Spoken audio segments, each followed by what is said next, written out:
Гардеробымызда biz үшін ахметli болған аксессуарлардан аяқ киімдер, сатылар, қол сағатлары гардеробымызда болуы шарт. Мәселен, аксессуарлар таңлағанымызда ержігітлеріміз үшін аксессуар қол сағатын таңлағанда брендіне һәм де қымбат бақада сағатты таңлағаны мақұл болады.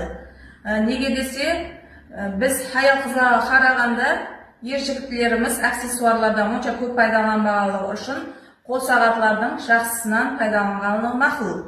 Егер де аяқ қыздарымыз жұмыс істейтін аяқ қыздарымыз яки жұмыс істемейтін аяқ қыздарымыз гардеробында қол сағатлар болуы шарт.